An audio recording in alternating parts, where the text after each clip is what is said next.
Hello and welcome back to On The Road Adventure. You find us here at Macpherson's Motorcycles for a Royal Enfield Demo Day.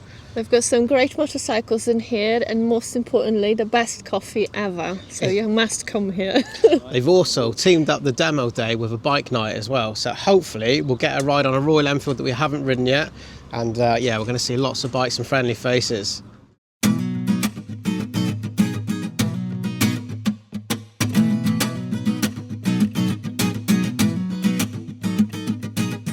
Nice cold can before we start. Another hot day, which is fantastic. Which is really good because that means the bike night will be really busy. Yeah, and without a doubt, there's going to be a lot of people here tonight. So we're very fortunate. We've managed to blag ourselves onto 2 Royal Enfields, and I really wanted to take out the 350 Enfields because I think we've ridden all the others. Yeah. There's so much fuss about these 350s. They've been so popular. I don't know what numbers they're selling. I can probably look it up, but huge amounts of these bikes, and yet on paper they offer like 20 horsepower, you know, and not much else, but they're so popular and everybody will tell you about the character of the engine and that sort of stuff. So I want to find out what it's all about, really. I really want to find out for myself, and we've got to have an hour, so hopefully we can find somewhere quite nice in Dartmoor if it's not too far. Yeah, these bikes are plodders, so I'm hoping to get out into some lanes and stuff. You have the classic 350, so I've ridden the 650 before, and to be honest, I think they both look equally as great, and I think that's an initial strong point all Royal Enfields have got, is that they look fantastic. That's the Man of Black, by the way, the new version, rally seat and stuff, black screen, a few little changes there. This is the standard Himalayan here, the black and yellow, which arguably looks better with the gold wheels. I'm not sure. Anyway, we're not going to focus on those. We're going to focus on these 350s because neither one of us has ridden one of these before. So I have the Hunter 350, which is a much more sort of roadster version, I guess. So we're not really going to sort of do a full review on this. We're just curious to take them for a ride and yeah, see what the riding experience is like, really. I mean, most of these Royal Enfields are very similar, and the first thing I would say to anybody considering one, if you think you're interested, get yourself to an event like this and take it out for a spin. So it will be very interesting to see what 20 horsepower has to offer. Right, so we got these little babies for about an hour, something like that. So hopefully we can take them for a little bit of a ride, see what we think. First impressions, Eva? It's small. It feels like I'll probably need more space on my legs, but it's not uncomfortable small. This seat feels good. First thing I noticed how easy this is to ride because it's a smaller motorcycle. If you are older and you're ready to downgrade to something less demanding, this is probably the good bike. Also, if you're new to riding, or if you need one just to go to town and maybe do a little shopping and small bike nights and stuff like that, this probably be great. Now I reckon you've missed one more demographic there, and that is for seasoned riders who really appreciate a small, light, easy to use bike. And if you add in that demographic and all the ones you mentioned, I reckon you've just discovered why it is that Royal Enfield is selling so many bikes, because that is basically covering everybody. Every one of us fit into that list of people. Well, the only thing Royal Enfield is not selling at the moment is big adventure motorcycles. Well, it seems like world is going in a trend when they're looking for the smaller things now. I believe though that we are going to see some bigger engines from Royal Enfield. I think there's going to be a 750 Himalayan and a 750 version of the Interceptor and stuff as well. It's all rumours, we don't know. So these Enfields then, they come with the usual basic switch gear and stuff. That is one thing, it doesn't matter which Enfield you get on, they're all very much alike. You certainly don't need to be shown for any controls or anything like that. This one does have the Tripper on here as well, so if you like that Tripper app you can use that. Me personally, I'd rather just whack my phone on there and use Google Maps, but it is always there. That makes a pretty little noise. I can see why so many people changed the pipe on these bikes. It's definitely not for any kind of performance game, but I think it just allows it to shout a little bit more, for a little bit more character from him. I don't know, I do like this bike. You wouldn't think that a 350 can have a large character, but I think it does. But these roads that we're in now, these are absolutely perfect for this style of riding. I reckon that most people who go out on a Sunday ride are realistically doing maybe 100-mile loop, something like that. Hey, I'll be interested to know. Let me know in the comments how far you tend to go on a Sunday ride. And my guess anyway would be 100-mile loop, something like that. And therefore, you're probably not doing that on the main roads. You're probably picking smaller roads and stuff. So therefore, maybe a 350 engine is enough.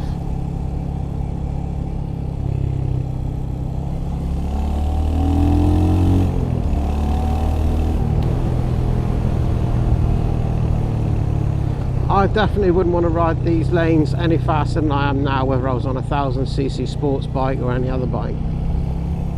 Well, there is no unicorn motorcycle, you know, everything is good, provided it corresponds with what you want to do at the moment. And, you know, people switch from adventure to sports and sports to adventure because things change and you change. So I don't think there is a right or wrong motorcycle. It could be a wrong one for the job. You know, I wouldn't go off-roading on a classic 350, but at the same time I know that it would probably handle it anyway. I know that there will be a collection of people out there that have multiple Enfields in their garage for exactly that reason. There'll be days when you're quite happy on your 20 horsepower 350 putt-putting through the lanes, and then there'll be days when you've got to make a longer journey perhaps, you know, so you need the Himalayan 450, you need to take some luggage with you, or perhaps take a pillion. There'll definitely be people out there that have multiple Royal Enfields in the garage. You know, for a bike this cheap, I really like the paint, and it looks like it's just like a nice job, like somebody's done a nice job on picking the color of the paint, the texture of, you know, there has a little bit of a glittery like effect. It's just really good. So a rough idea on prices then, I believe that Eva's one is something like 4,600, something like that. It's always going to vary depending on, you know, what colourways and stuff like that, and any particular deals on at the time. And my bike is about just short of 4 grand, I think, something like that. So we're entering into the Nationals now, so let's see what this thing's like.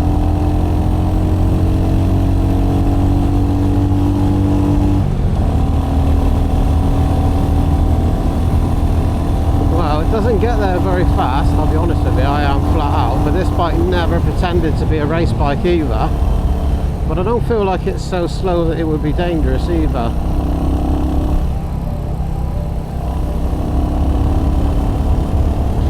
They say it's more fun to ride a slow bike fast than a fast bike slow.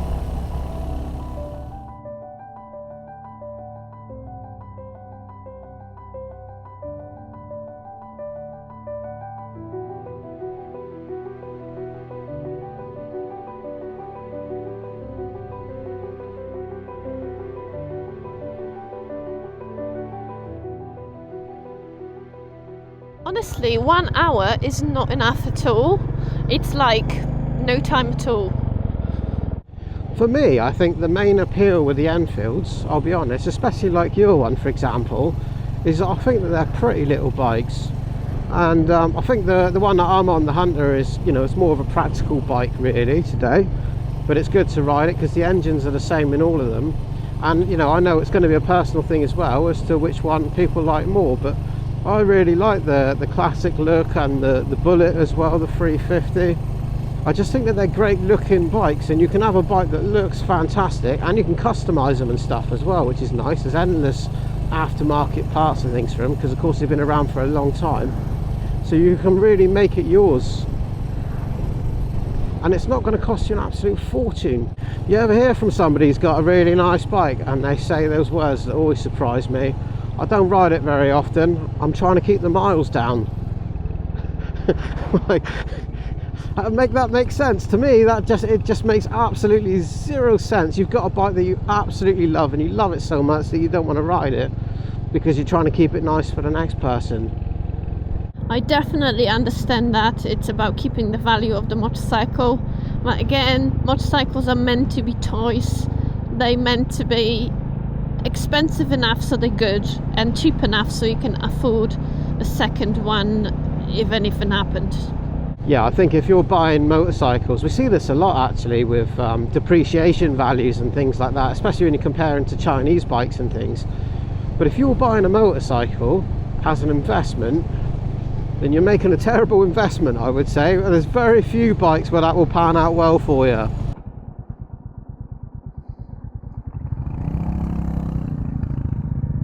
Look how rough this is. He's doing fine, look. Royal Enfield Classic 350. This is what I rode for the last hour, let's say. First impressions, and I normally ride a Tenere 700, which is widely different to this one, but I can definitely see I could enjoy this on the right roads, right circumstances, and you know, not cross country maybe, but definitely it feels very solid. I think it looks pretty good, and I definitely would recommend this if that's the sort of ride that you want to have in your garage, or you're new to riding. Yeah, definitely. And it looks pretty. I'm not much of a technical spec person, but this really feels good. It looks good. I'm pretty sure Rich will tell you a bit more about that. But you know, even down to the indicators, I do like the look they're going for. Everything, the chrome, the painting. I don't know if some of it is handmade. I know that on some Royal Enfields it is, but it's pretty good. I'll probably spend my time polishing this after every ride. Also, like the look they went for on the engine. The dash here I've got is more classic, but it still have the tripper, so you can connect to your phone and have some sat nav going on. So when it comes to the boring specs, then we'll just fly through a few interesting things, I think. So this is the Classic 350, of course, more retro style cruiser. It's powered by Royal Enfield's modern J series engine. It's got 349cc, single cylinder, 4-stroke air and oil cooled, 20 horsepower, 27 newton meters of torque. It's a 5-speed. It's got about 13 litres of fuel, and believe it or not, the curb weight, according to ChatGPT, is 195 kilos. I find that hard to believe. It certainly doesn't feel anything like that. It feels very, very light and easy to handle. Definitely, yeah. A friendly seat height there, 805mm, decent ground clearance, 170mm. And as Eva was saying, and I think probably what contributes to that big weight, although I'm sure 195 kilo could be, yours feels a lot heavier than mine for sure. But I think what contributes to that is that everything is, you know, it's proper metal, and, you know, everything feels sturdy. And as you quite rightly said, it looks really smart. But when it comes to practicality as well, they've also included little touches. You know, we've got the grab rail here. You know, you've got guards here so you can throw your luggage over, you know, so you ain't got to worry about that. You got a centre stand on it. Something else that you can't gloss over on this bike is this lovely swept exhaust. Again, chrome, it looks the part, but I think these bikes sound all right going down the road, so we'll have a little listen.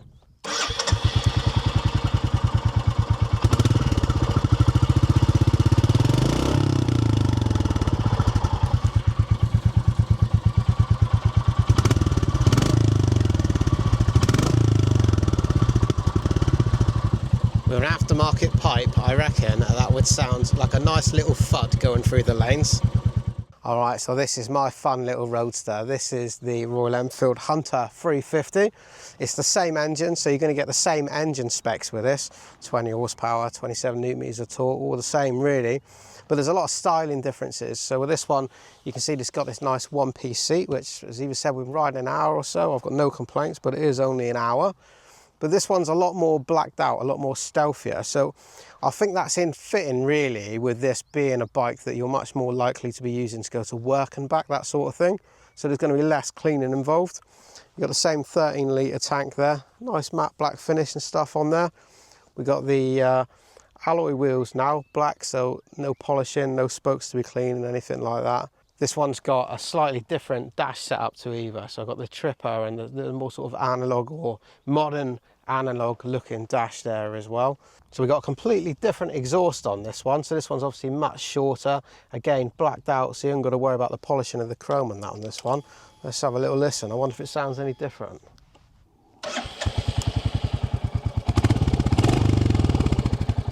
I think that does sound different to yours. A little bit deeper, maybe a little bit louder.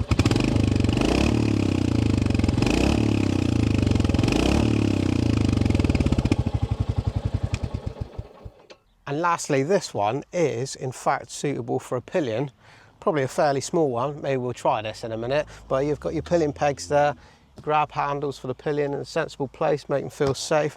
And again, you know, I love that it comes with a center stand on this bike as well. It's so often missed on the, you know, the more expensive modern bikes. Out of the two motorcycles, the Classic 350 is obviously the pretty one, and the Hunter is probably the practical one. I think that is a fair assessment. That's exactly how I would look at it. I love to look at this one, but if I'm using that every day in the British weather, it means a lot of cleaning and stuff. Whereas this one would be, you know, quick jet washing on your way, but that one needs to be polished and deserves to be looked after more. I find watching motorcycle reviews quite difficult because I know that a lot of the times whoever is reviewing a motorcycle just says it's all nice and nice. Just because you don't want to upset the brand or something. But with this motorcycle, I really don't have anything wrong to say. Obviously, this is not a motorcycle I will be taking with me across Europe trip, but it's a really good motorcycle and it feels good and I like looking at it. So that's what I'm at with this. I really enjoyed it. I completely agree. I think you made a fair assessment now. I think these are brilliant town bikes and stuff. And I also think, you know, although this isn't an inspired review, we'll say, you know, Royal Enfield didn't know that we were coming to get on these or anything. We just took the opportunity to take them out on a demo ride, and we happen to have cameras. So all of our opinions are our own, and we like it that way. But yeah, like you, I probably wouldn't take it all the way across Europe, although there are plenty of people that have. Like I said, I was watching a guy and he was doing proper off-roading on his. He was on a proper adventure and he was all loaded up and everything. And also you have to think how popular these bikes are in India and the road conditions that they have there in some places.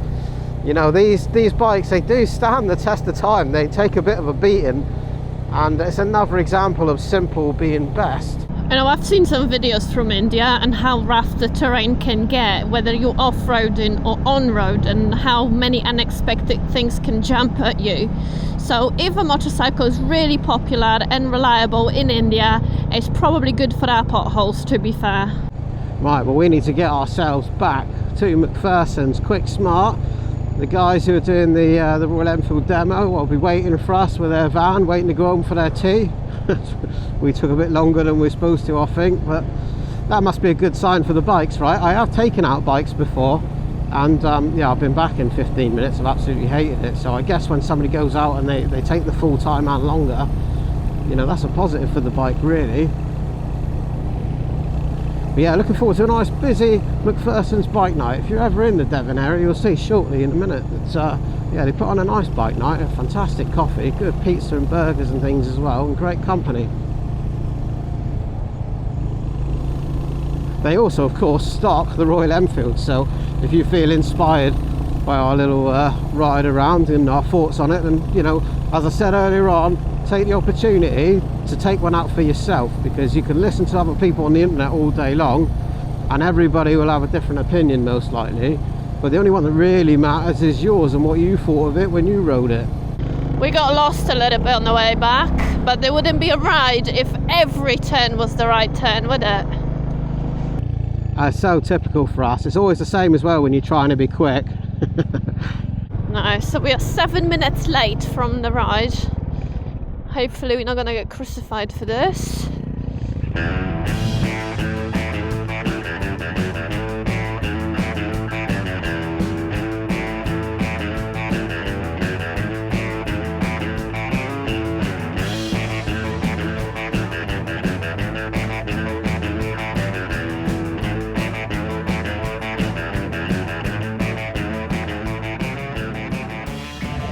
I was just filming some of the bikes here outside, and somebody who works here comes to me and says, come and have a look in the workshop, I'm going to show you something cool. So I don't know what we're going to see, but we're all going to find out together. Bike night is absolutely buzzing in here. So tell us what we're looking at. This is a Norton V4 with its tank off. Something you never see. Okay, so why is the tank off? What are we fixing? The tank's off, it's just having a little repair to the tank. But the tank is part of the airbox, so when you remove the tank, you can see everything that's going on inside the airbox. Oh, okay, cool. So that probably doesn't leave too much room for the fuel itself on that thing, because you've got all of this underneath Well, it. the fuel tank sits down here. It sits down there and then goes up over the top of the airbox. Ah, okay, interesting. Yeah. Not something you usually see. So all the fuel is coming, this is the fuel rails, yeah? Yeah, that's so the this is fuel injectors. rails. There's your injectors, and it squirts down into your bell mouth down there. So this is your domain, which is very pretty and puts my garage to shame. This is where I hang out. It looks very pretty, to be fair. Yeah. So tell us what we're looking at. Probably the most important thing on modern motorcycles is a computer. Yeah, fair point. Everything has to be plugged in, downloads, deleting faults, etc. That's probably the thing we use the most, the computer. So does that still go with like the Royal Enfields and stuff? Royal There's fault Enfields. codes to be read? Yep, Yeah. fault codes. It's as technical for a Royal Enfield now as it is for anything else. All right, okay. Yeah. And we're riding those and talking about how simple and reliable they are, because you can maintain it and look after it yourself. Yeah, but if there is like a sensor goes down or something like this, which they have sensors on them, we plug it in, it says this isn't working properly, this sensor. So as an old school mechanic, you'd have to take the wires apart to diagnose a problem, whereas now you plug it in, the computer tells you right where it is. Well, it doesn't tell you right where it is, it gives you an idea of where it is. Yeah. It could be the sensor, it could be an earth coming from the sensor, it could be a wire going to the sensor. Yeah, yeah. So yeah. it gives you in the general somewhere in direction. that circuit. Yeah. Nice. Yeah, it's good. So I am loving that all your tools and your tool board, everything is black. It looks pretty smart in here for a workshop garage. Well, that's the look we're going for. You know, everything's got to match. So you work on all brands of bikes here? We work on all brands, but obviously we specialise in the brands that we sell. Yeah. But if required, we'll stick something else in as well. Take on additional work. Yeah. So if somebody needed their Harley working on, you could bring it here, and then you could take out one of your other demo bikes and try out a Norton or something in the meantime. They could, yeah, that's a good idea, yeah. Awesome. Yeah. They could take out a Norton, they could take out an Aprilia, they could take out a Moto Guzzi, you know, whatever they want. We'll have a quick look around the showroom in a minute. There's a lot of really nice bikes here. Yeah. But yeah, these are all customers' bikes, I'm guessing, all in to be fixed.